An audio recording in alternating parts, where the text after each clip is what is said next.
Chapitre 29. Fête commémorative du mariage de la Sainte Vierge. Joseph ne se tint pas caché dans la grotte de Mara. Il fit avec les deux bergers plusieurs arrangements dans celle de la crèche. Les bergers portèrent des guirlandes de feuillages et de fleurs. J'ignorais d'abord dans quel but, mais je vis bientôt que c'étaient les préparatifs d'une fête touchante.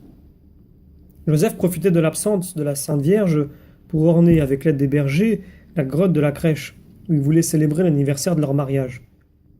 Lorsque tout fut prêt, il alla chercher la Sainte Vierge, avec l'enfant Jésus et Sainte Anne, et les conduisit dans la grotte de la crèche où se trouvaient déjà réunis Élioud, le second mari d'Anne, la servante et les 3 vieux bergers.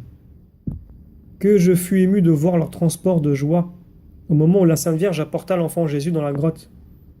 La voûte et les parois étaient couvertes de guirlandes de fleurs.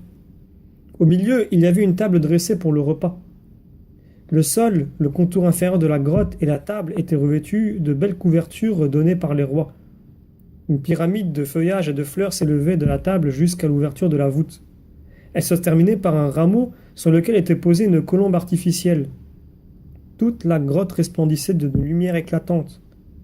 On avait posé sur un petit siège le berceau dans lequel l'enfant Jésus se tenait assis. Marie et Joseph, couronnés de fleurs, étaient à ses côtés et buvaient à la même coupe.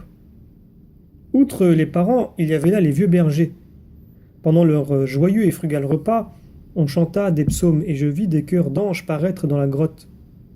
Tous étaient attendris jusqu'au fond de l'âme. Après la fête, la Sainte Vierge retourna à la grotte du tombeau de Mahara avec l'enfant Jésus et Sainte Anne. Peu après, je vis Sainte Anne faire à la Sainte Famille et aux 3 bergers des adieux pleins de tendresse, et partir pour Nazareth avec son mari et ses domestiques. Ils emportèrent sur leurs bêtes de somme tout ce qui restait des présents des rois.